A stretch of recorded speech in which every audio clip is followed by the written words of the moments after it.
Um, Good morning, everyone, and welcome to the May 1st. Happy May Day, everybody, for the Forest Health Council's Legislative Committee.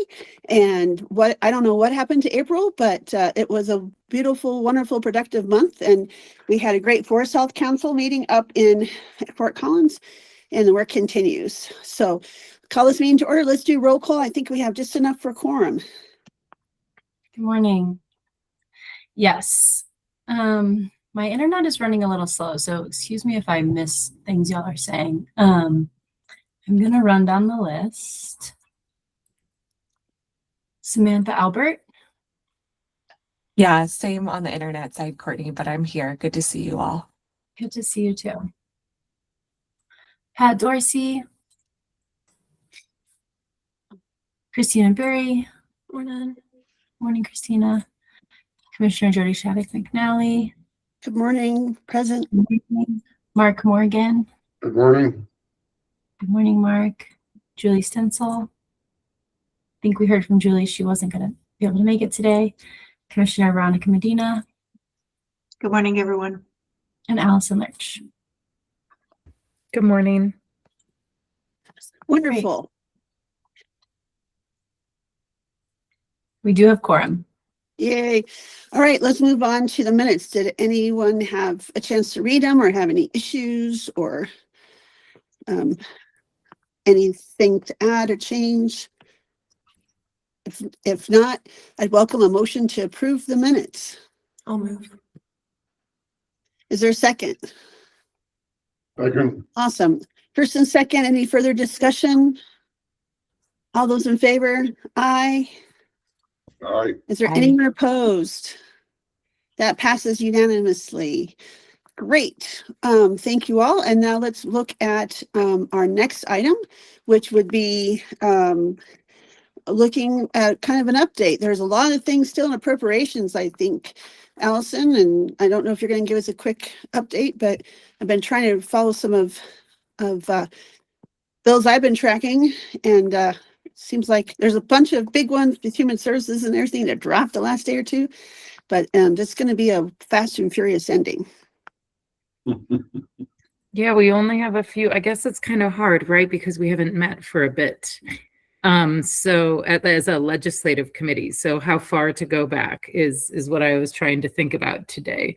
So Maybe, yeah, maybe 3 weeks. I mean, just April, there's just a lot happening, as we know.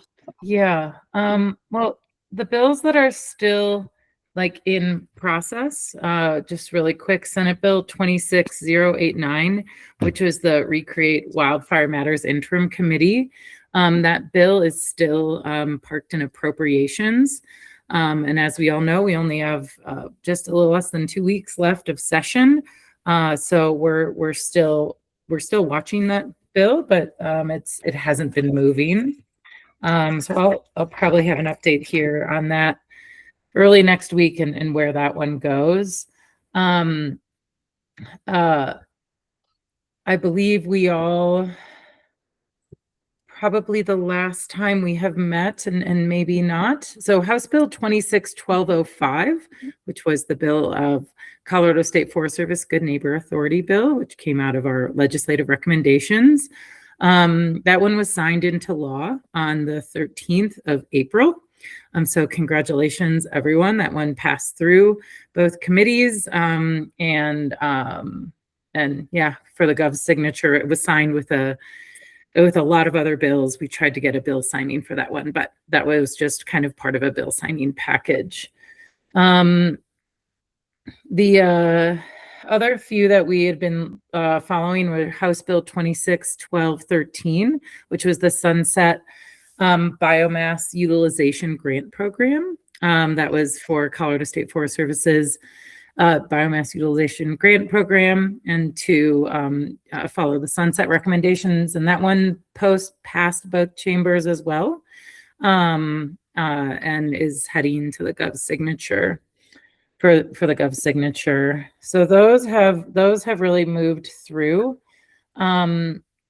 I've got to look up for an update on 1184, unless for some reason you have it right on the top of your mind, Commissioner.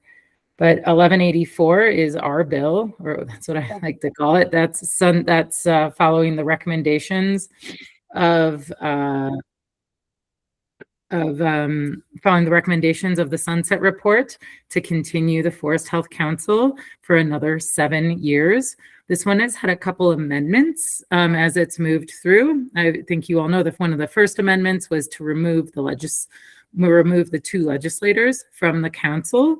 But then the other amendments are, one is to add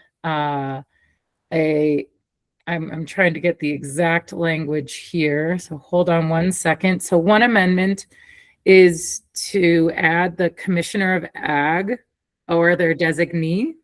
And the other one is to add a member of a conservation district. And so actually, you know, that would make the commission or our council back up to the 26 member. And as it stands right now, the bill is, let's see, I think it actually is scheduled today at 9 a.m. In the House consideration of Senate amendments and House bills. So it's got at least one more step in the process.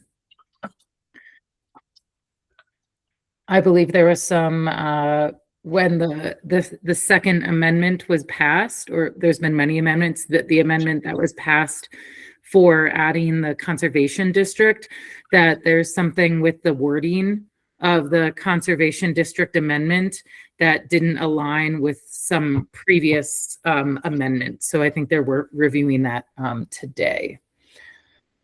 So those are the 5 bills that we've really been following as far as internally here and that I have been reporting on.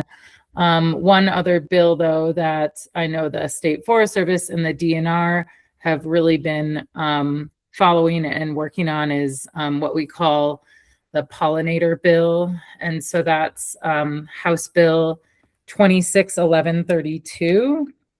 And that's called Practices to Support Pollinators. And that one's been going back and forth between state agencies with a few amendments. And so yesterday, in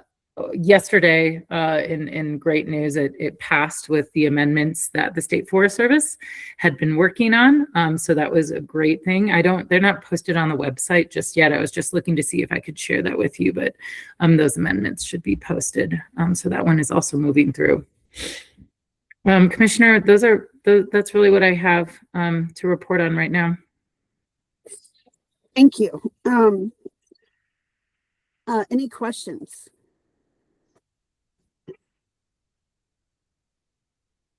All right. Oh, I see a hand. Pat. Yeah, sorry, I got in at the last minute on the question. Allison, on the practices for pollinators, any of those, do you see a need for testimony? And because the other thing is they've got, what, 20 days left or something, right? Yeah, I think it's more like 13 days, I think, or less. Sorry. Yeah, I think we're like 13 days. We had DNR testified yesterday on 1132, and so let me check in with Sarah, our policy director, to see if there's any more opportunity. I'm just not sure if we've got how many more hearings we've got, so I'll get back to you. Okay, if there aren't any questions, Allison, thank you so much. There's a lot to track there, but there's also a lot positives that we've had, hopefully our 1184, but lots of positives for us and some of our work. So I wanted to highlight that again. So the next thing on the list I wanted to talk, just kind of debrief a little quick about our field trip to Front Range Community College and the Forest Health Council and that field trip and having that discussion about Senate Bill 5. And I just thought, well, a lot of us were there and had a lot of takeaways and thoughts. And I wanted to see if we want to just kind of talk about that and capture that a little bit, I think it was really great to be able to see it in action and see the simulator and talk to some of the students. I really took note of one of the women who had been a beautician and did hair and for a long time and switched careers and now is going to be a forester. I keep thinking about that. That's you know, a really fantastic opportunity for some folks who maybe want or looking for change. So does anyone have any other takeaways or thoughts that we want to take note of? So maybe put in a parking lot for our next few discussions as we think about next recommendations, because that was something we had thought about. That was on our list of a parking lot kind of space holder. Mr. Morgan.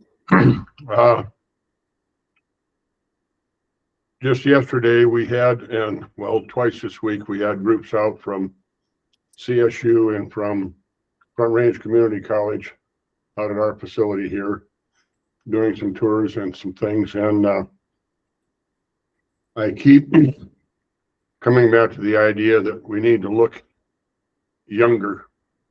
We need to work on our farm club at the high school age, possibly even junior high, and following a lot of this kind of work, a lot of this kind of thing happens in the spring of the year.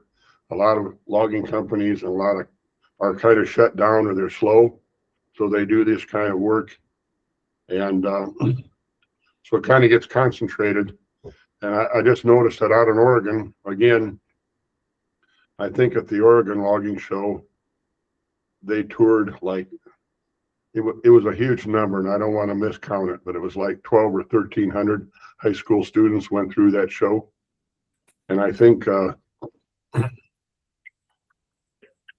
industry right here is kind of lame on that aspect. I think we need to find a way to do better. But I think reaching students at a younger age is really important, and it's important for agencies and for industry. And I don't have the answer, but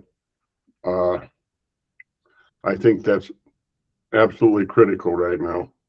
So many of these students,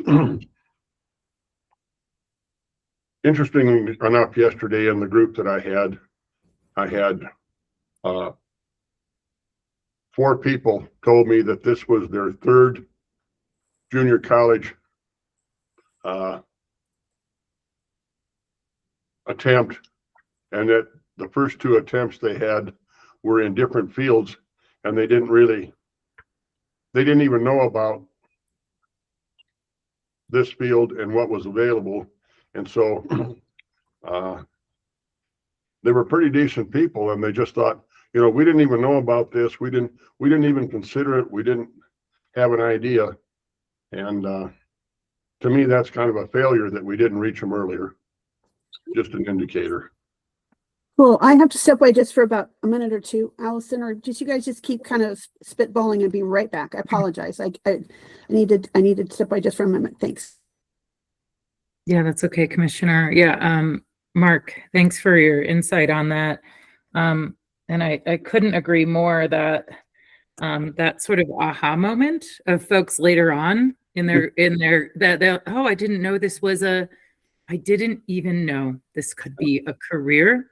It is a lost opportunity, which is why I believe we still keep talking about how we can get that idea or that fire into people earlier on into their lives to see these opportunities, right? So I think that's a great point. I'm frustrated right now because industry literally is in a tough place, and it's beat down enough in Colorado that most people are trying to survive. But if they're going to survive and they're going to fix the problem, they got to get off their dead butts and do some outreach in the community. And that's just the size of it. I mean, it's really hard when you're struggling day to day to make things happen. But I feel that industry is about as culpable as anything. We have to take the time, and we have to get out there with these kids and show them what's going on. And I don't know any programs that we could do would help, but I think I'm really frustrated about this. Yeah, Christina. Yeah, I appreciate that, Mark. I feel the same way. And I think one thing that we've been talking about in the transition for the State Forest Service to move over to Office of Engagement and Extension is 4-H. And I know this committee worked on that bill, I believe it was last year, and I think it was for 4-H and extension kind of workforce development. And I believe it got changed in a way that it wasn't like our intent. It didn't, our intent wasn't what resulted in the bill that was proposed, and then there wasn't funding. So I know it didn't go anywhere, but that may be something to keep on our radar. I think especially now that yeah, we're moving into extension. I think the opportunity with 4-H, that's something that Matt and I even discussed as we're talking about the transition and what that looks like with their leadership over in extension. Colorado's director for 4-H is a part of that team. And he was saying that he really wanted to explore those opportunities for more K-12 and high school, engagement as part of the 4-H program. So I think that there's things that like this group can do that we've done with that 4-H extension bill that we proposed, and maybe keeping that in mind. But then also I do see opportunities through the transition with the State Forest Service at CSU and in the Office of Engagement and Extension that I think will hopefully naturally occur. I'm happy to provide updates as that solidifies in any way. I think that the 4-H deal through CSU grew a giant price tag that was going to be unacceptable to anybody, and I found it frustrating that we couldn't come to. I'm involved in a fair amount of 4-H projects and stuff, and so I see that happen pretty often, and I see it being real successful in other venues and everything. And so I'm going, how do we get this back? My son-in-law is coach of the year for 4-H for Colorado. They're going to the national shoots. He had his group in archery has grown from 70 to 130 kids in Larimer County for 4-H archery. And I mean, how do we get 1/4 of that participation for where we need to go here, you know? And I don't have the answer, but I think engagement in any program, and I really do mean people within this group, I would suggest that don't be afraid to kick your local industry in the butt. I mean, I'm asking you to pick on us as an industry, but I think you have to. I think you have to bring it up. You have to think, you say, all right, you guys got a problem. Here's how we solve it. Step up, put your money where your mouth is, and do something. And I guess that's how I feel. It's frustrating. So I want to build on that, and thank you all for your patience. I still think that was a good idea and a good bill. And I know everyone was worried about the price tag, but I think they were trying to make sure the people who would oversee it, make sure that the curriculum, and they hadn't bought the curriculum, but now they have bought the curriculum. So that's there. So it's already been like, I would take that as a positive that it's moved a little forward. And I agree with you, Christina, that having you part of the extension, which is part of the county, it's under the county as well, that, and 4-H is there, and the 4-H uses a lot of the ranch, our county, 300 acres of our ranch complex, and there's gonna be an archery space there for 4-H. But I'm curious, for me, I would been thinking about what you said, Mark, and about the having folks exposed to the possibilities. And so I was, a few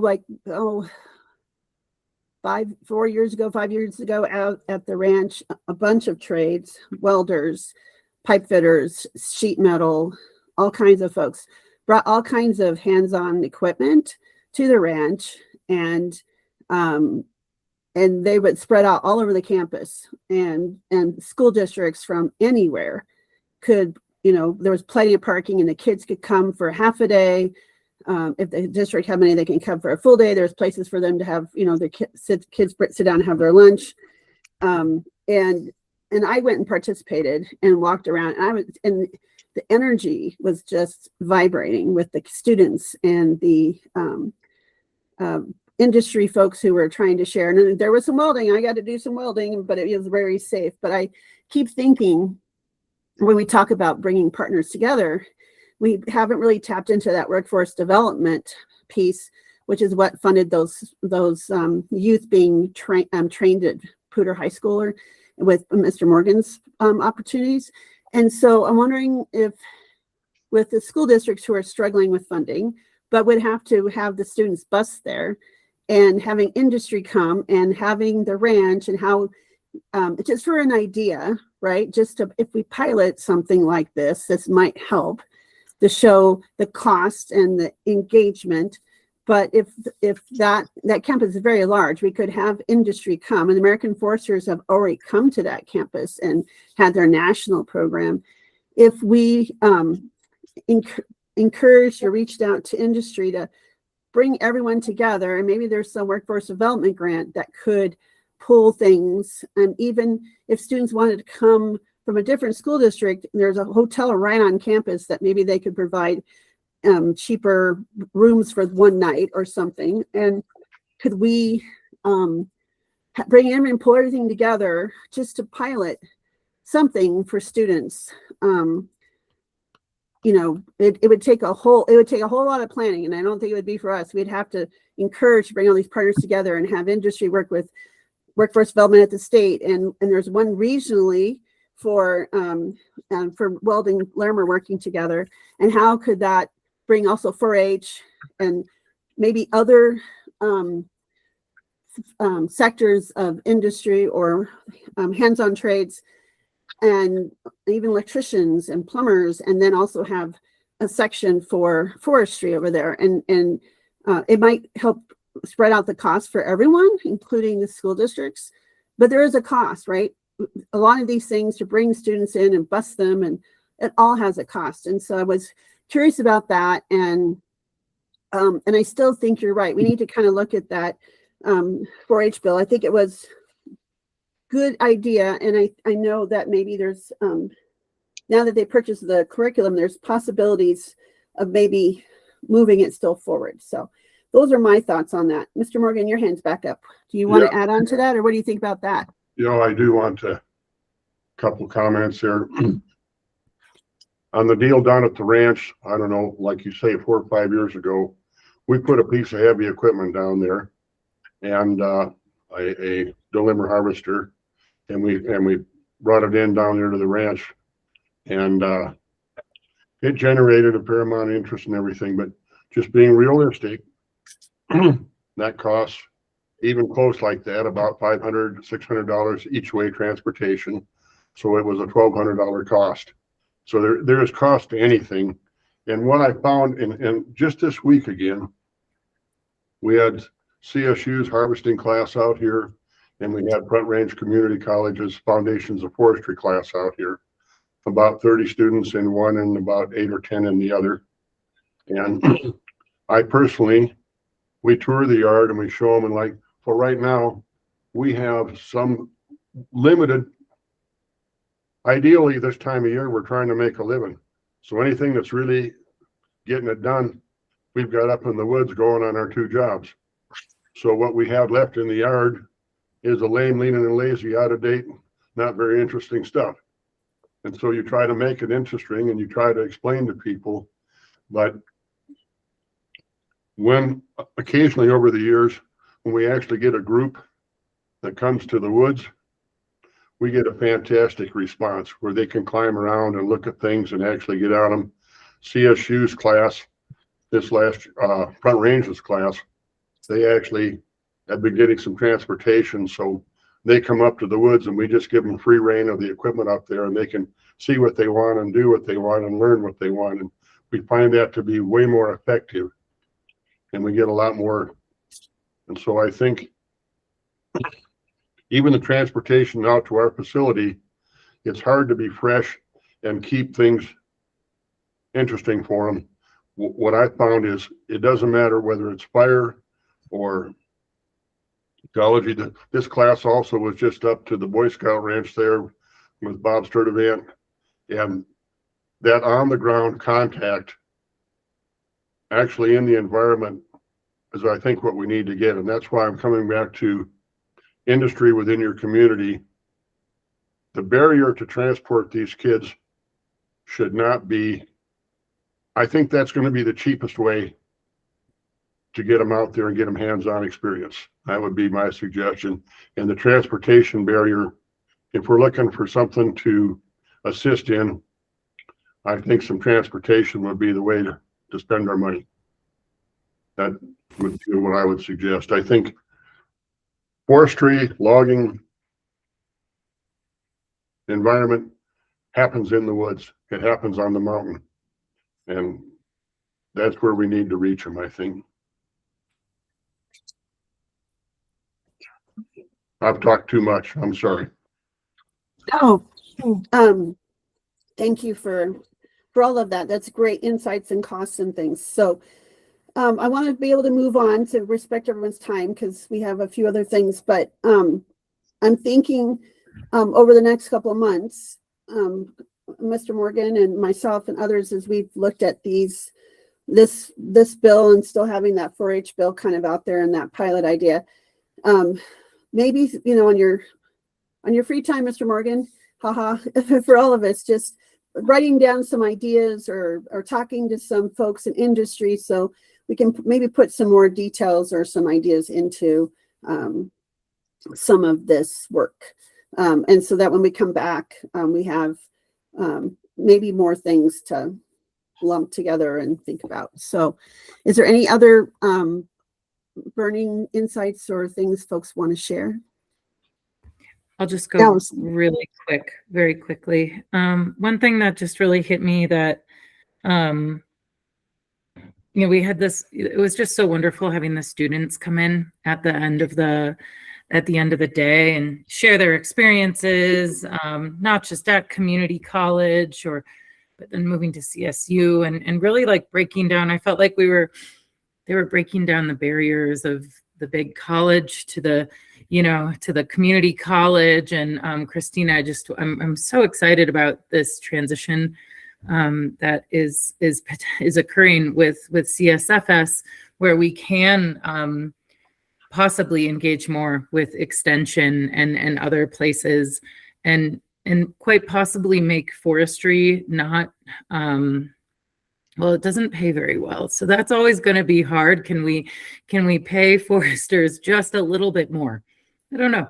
We'll have to see, but possibly not a career that happens either because you're at a tough place in your life or because you're at a transition in college. Like, oh, I didn't like that, but man, it's really nice being in the trees. Like you said, Mark, being in the getting people out in the forest can really change their lives too. So, Commissioner, anything that we can do in the next year or so of really diving into the incentives. What are the incentives to be in forestry, any type of forestry, and diving into that more and not stigmatizing one type of forestry to the other, just really talking about it as a whole. So I really left that visit with these hopes and dreams that forestry could change.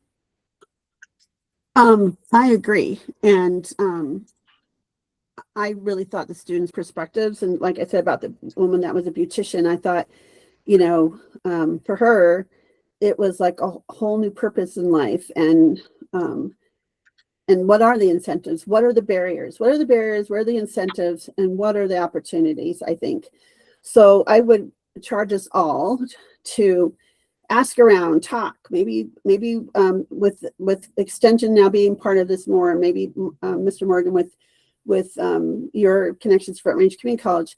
I don't know how we gather more input from those students if they just take a little, online survey. Just what are your barriers? What are your opportunities? What would incentivize you to stay? What do you think about your future or something, just to help us understand where those folks are at now and what got them there. And I think that might be great to also maybe ask or even start with the instructors. They seem to have such tight relationships and long-term relationships with their students. They might also have some insights about opportunities and barriers and incentives. So I think that also might be a good way to type in. It might be a smaller group to maybe first originally reach out and get that input. So just some ideas there. Commissioner Medina, thanks for raising your hand. What would you like to add? Just quickly, just to build off of that, my thought is to get our economic development group involved. We are currently in the process of building, I say we, it's a different entity, it's not the county, building a CTE program at the high school, but just start working with the economic development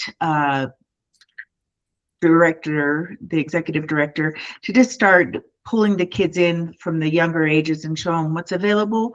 I think across all of that skill set, right? Because I know that that's where we need the people, and we all know that college is not for everyone. So thank you. And I want to add, I was on the master plan committee for Thompson School District, and over 15 years ago, I was on the committee when we made the hard decision to close down some elementary schools that had under 150 kids. And we had an alternative high school that was working out of a church that the school district owned, and it wasn't ideal for classrooms. So they closed the school, sold the church, and put this CTE campus along with the alternative high school on the same campus. And it was in place of this middle or this elementary school that had needed to shut down, which was sad because it was a neighborhood school, beloved. And that was a hard decision. A lot of folks were upset, and I don't blame them. And what happened was that program's grown. And then when we had our American Rescue Plan dollars, we invested $1 million in each school district to expand the CTE. And now they have a pathway from our EMTs and paramedics, and then all these other, both school districts, but they also allow the small one of Estes to come down and participate, and their students are allowed with that. And there's a manufacturer up in Pooter, and then more of the EMS focus in Loveland, but it's, they're still waiting lists. They just not enough room for the students who want to do that. So I just wanted to share that that was matched. Our donations, our grants were matched by philanthropy 100%. So the school districts couldn't have done that without the investment in the lift, but it's really shown the need was there and the interest. So I'm really excited to hear what you're doing, Commissioner Medina, and I would love to hear from you how it's going. And I hope that's just really successful. And I hope that really gets rolling. So I'm really excited to hear about that. Mr. Morgan, and then we're going to move on. Okay, very quickly. Every time I get a tour group out here, I start with asking the students what they hope to learn, why they were there. I kind of sample quite a few of them. And I think when you take that approach, it generally surprises them. How did you get here, and what are you trying to learn, or where do you want to go? And that approach for me has been really successful. So it gets them to open up and say what they hope to achieve, and I ask them what career they're looking for and what did they hope to learn, and how does this help you get where you're going. So I just suggest that a lot of these presentations, we need to start those presentations by asking them what they need and where they're trying to get. That's it. Awesome. So let's move on to the next one. But I hope that you all take the next few weeks and just brainstorm, ask questions, look around. Let's think about all of this. I think this will be important. So the next one is, sorry, I lost my agenda now. I think it's the letter, right? Sorry, I should have not pulled down. I've had so many screens up. The letter, I think was the next letter. Let me pull this up. I'm sorry, everybody. Too much going on today.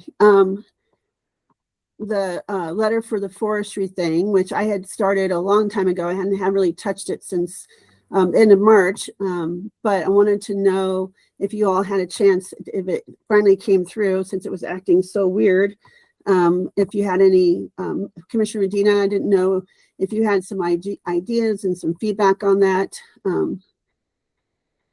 I heard someone. Yeah, thank you, Commissioner. I did read it. I definitely, I think we could add a little bit more, and I'm happy to add to it and then send it forward, so that way we can all review it together.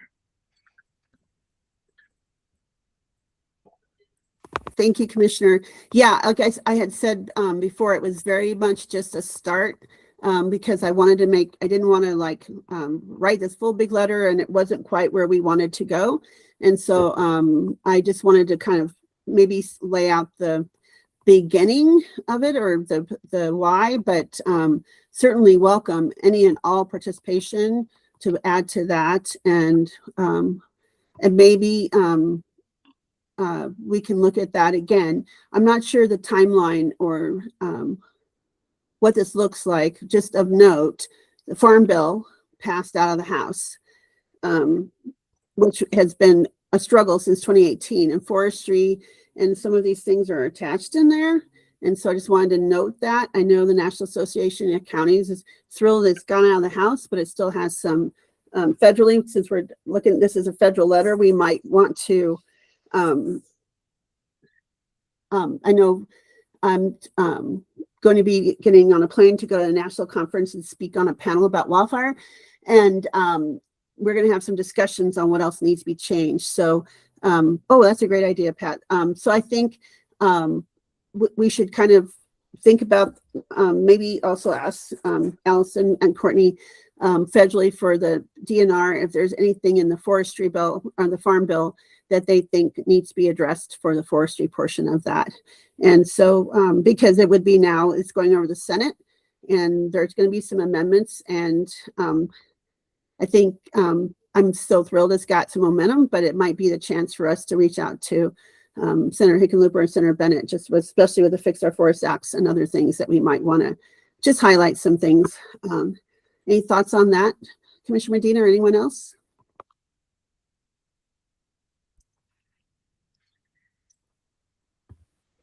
Okay. Anyone else have any comments on the letter? Allison? I just want to, do we have a timeline for this letter? Is this something that is this draft something I could send to our policy team today, or do we want to add and change a little bit and wait for another week? I'm thinking it might be good to wait another week and let Commissioner Medina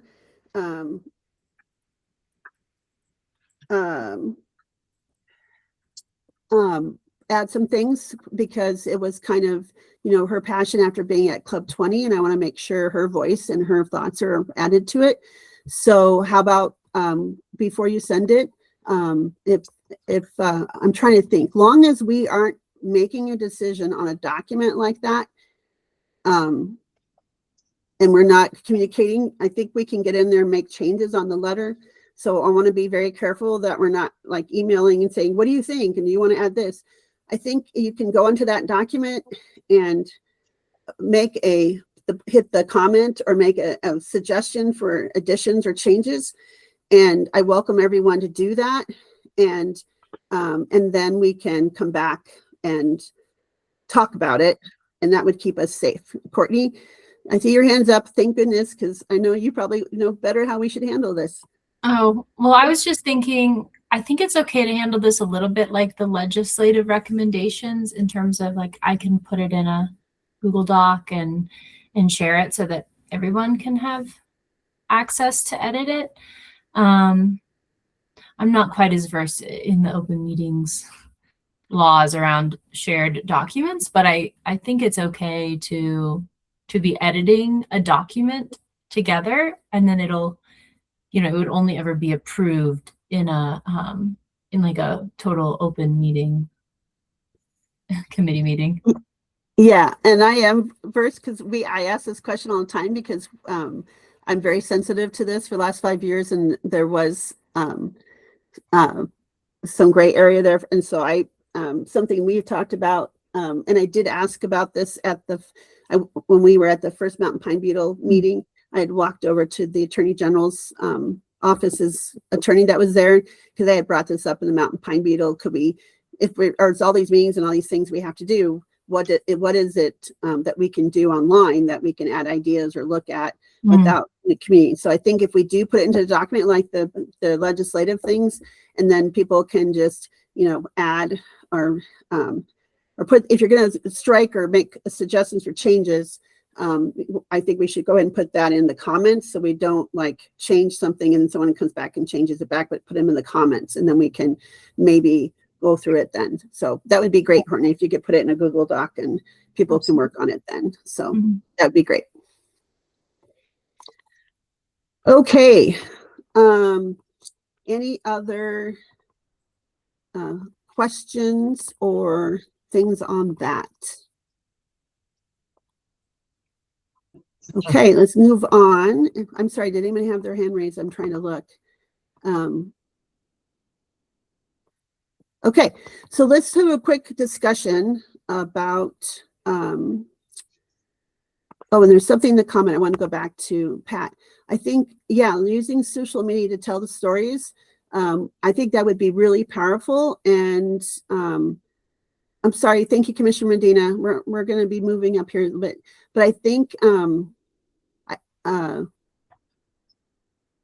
yeah, I think if you'd like to do that, I mean, Allison and Courtney, if she want to do that on her own and go reach out to those students, I think if she did that on her own and not on behalf of the Forest Health Council, I think that might be interesting to see how that works. And I certainly would forward that if you did that, and you would get some social media data about the outreach and how much response, and you could tag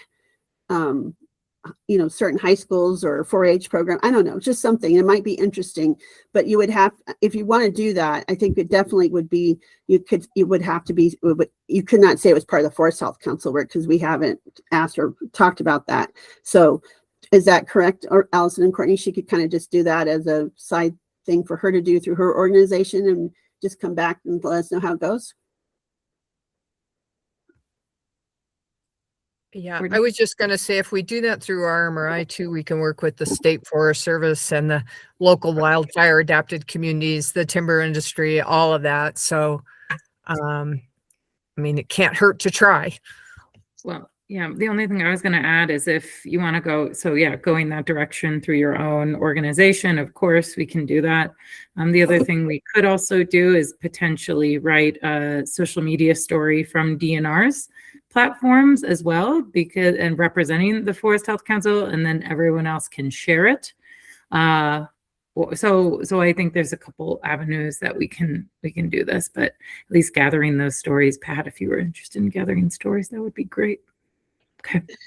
I like this idea, and I think it might help, especially over the summer, some things we might organically find out about or start without, it'd be interesting to do that. So thanks for that idea, Pat. Okay, so let's pull out your calendars. We cannot meet on the 15th. It will be a busy time. And then we don't have staffing, and there's a lot going on with the Mountain Pine Beetle because there's a June 30th deadline to have a report. So if we want to look at this letter and have some ideas, we'd have, I think we could do, the 26th would be the Friday before Memorial Day, or we could meet on the 29th in the morning, and which I can do, and I think it's already on our schedule. So, and then in June, there's a lot happening with the mountain pine beetle. There's a lot of staff. There's a lot of capacity needed in a lot of ways. And we did this last summer. And I was wondering if we just took June off, gave staff a chance to come up after the legislative session, but not that you're off. I think these discussions we had today and what Pat is doing, gathering those stories, that allows us to maybe get out and talk to folks, get some ideas, and then maybe Pat and DNR will have some of these things moving. We can talk about the extension of 4-H and the workforce, and then start again. We could either meet at the end of June on the 20th. We could start coming back on the 26th, or we could go ahead and wait till, I don't think we want to do the 3rd for 4th of July weekend. That would probably not be a good one for just to honor people's holiday time. But we do have one scheduled on the 10th. So my question is, we already have the meeting on the July 10th. So do you want to take a break until July 10th? Or we have the meeting on the 29th in May, so we could talk about the letter. And then we could come back on July 10th, just for everyone's planning. And what does everyone think about that? Courtney, do you have your screen lit up? Yes, I'm typing. I'm taking notes. Yeah, I think we can be creative. The 29th, I have a site visit for COSWAP. So I don't know if I can make that meeting. I also think it could be interesting to consider, during this summer period when we're meeting less often, finding a new meeting time. I think Friday mornings can be hard for folks. Like, I think more often for other program staff. So I don't know if I can meet on the 29th. But if Allison could potentially support, maybe that meeting could happen then, or we could meet another time that week, earlier in the week. Can anyone meet on, we have the Standing Fire Subcommittee, but maybe we could meet the 28th.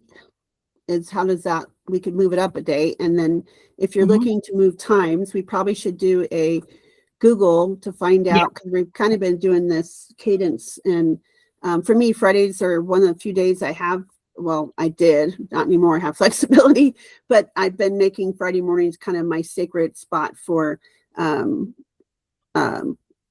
meetings. Monday and Tuesdays are extremely impossible for county commissioners and things. We are full those days. And also legislative session, we have a lot of meetings later in the afternoons on Fridays and Thursdays now. But I'm wondering if we could put out a poll looking at Wednesday mornings and Thursday mornings, if you all want to move it off of Fridays. But let's be careful how we do that, since everyone's kind of gotten used to it. We've had such fantastic attendance and haven't had any trouble with quorum. I want to be thoughtful of that, but I understand. So if we want to move it to the 28th, and have a one agenda item, maybe about the letter, and that we could do that, make it from 8:30 to 9 or 8 to 9. And I see your hands up, Mr. Morgan, and I think Pat too. Let's talk about this quick. Just very quickly, personally, Mondays and Tuesdays are usually train wrecks, and we got to get the dust settled and get the week started. So they're usually poor for us. So maybe that coincides with a lot of other people. But other than that, Thursdays, Fridays don't really matter a lot to me. Monday and Tuesdays are for a lot of us. So we're thinking, Allison, your hand. Yeah, I just want to make a recommendation that we look for a meeting on the 28th, see if that does work. If it does not, for May, if it does not, I can be the administrator for the 29th. And I'm happy to do that, since I know a couple people have jumped off. So maybe Courtney, after this, we can send out an email to everyone seeing what that 8 to 9 range works. And if it does, we'll move that. And then I also recommend we keep the Friday, like you're saying, Jody, starting in July, but then do some soul searching through Calendly or a doodle or something like that to see if we do have any alignment on a Wednesday or possibly a Thursday moving through the summer. Courtney. That all sounds great. My question, I just want to confirm for the 28th, it's not an 8:30 to 9:30 meeting y'all are interested in. It's an 8 to 9 because you have the fire commission. Okay. Yeah. Roger that. I will send out a little survey to see if that works for people. Okay. And Samantha says she can't make any of that in that week of May, and I apologize. It's just the 5th. If we want to follow up on this letter and the timing, so we know, I just want to make sure we close that loop, and we also could close the loop on the end of the session, and then kind of give us all homework for June, I think would be great. So think about that. And then, so we're not, I know you all think and work on this stuff anyway. I don't think we have to nudge everyone to do homework, but it might be good to be kind of all on the same page, kind of some things we're looking at, because we still have to talk about that legislative priorities. I don't know how that looks, Allison. I have some questions about how those would go forward since there's no wildfire matters. And then how do we start the subcommittee about that transportation idea since that was approved? So I think there is at least 3 items we need to kind of button up, tighten up before we take off in June, so we don't come back like, wait a minute, where were we at? So I don't want to stall our momentum there. So let's do that. And any other, does everyone kind of agree where we're at and what we're going to try to do on the 28th or 29th? And I'm okay either one. I have those openings there, but I do have that type. I'm on the subcommittee too. So anyway. All right. So I think we got through our agenda. I appreciate everyone being here today. And I think it's great to end a few minutes early. And I want to just thank everyone for being here. We've had a lot happening over the last few days, and a lot of us are doing a lot of work with the mountain pine beetle. I would love to just assign you a little bit of homework. There's a web page landing, and on this Colorado State Forest Service, a lot of new data and a lot of things happening.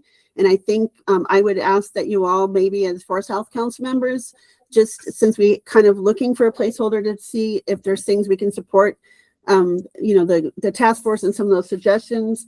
I think that is important. And so I hope that you might just follow along and check it out. Also, I just wanted to highlight that some of my staff were at, I don't know if it's Division of Fire Prevention Control or whether it was emergency services, but there was a bunch of folks across the region meeting about fire things and fire recommendations or how they're going to be monitoring. And GET was one of the things they were talking about. Vapor pressure deficit, that they're going to use that as a measurement for conditions for fire. So I wanted to share that with you. My staff are like, look, it's your vapor pressure deficit, because I've been talking to them about that. But I want to say that is something they're now using for making fire ban and fire restriction recommendations. And we're going to be probably going towards a ban for Larimer County in the next week or so. And so I just wanted to say this is now part of those recommendations or data points for fire restrictions, especially in these conditions we're at. So I just wanted to say, yay. I'm just so passionate about that subject, because I do think it was the conditions for vapor pressure deficit right now in Larimer County are worse than they were during Cameron Peak. So I just wanted to highlight that. So Allison, your hand is up. I just wanted to say that yesterday was the governor's, it was the wildfire outlook and preparedness briefing for Governor Polis with DFPC, DNR, Colorado State Forest Service, and our federal partners. That was, I just dropped the press release in the chat for some more information on that. Awesome. I was going to bring that up at the last thing because I was really excited to see that. And so that was a good show of no daylight between us and strong united front. And also I thought the two former governors on both sides of the aisle doing a letter in the paper. If you hadn't seen that, that was another important thing. So I really appreciate the constant drumbeat about the season we're going into. So with that, I'll take a motion to adjourn, please. Oh, and happy Mother's Day to everyone who's a mother. and to all the folks who nurture and mother all things. Happy Mother's Day. So is there a motion to adjourn? So move. A second? I'll second. Awesome. Anybody opposed to this motion? All right, we're adjourned. Happy Friday. Have a wonnieful weekend, everyone. Thanks It's great to all. see you all. Thanks for You your guys. time today. Bye, everyone. Bye.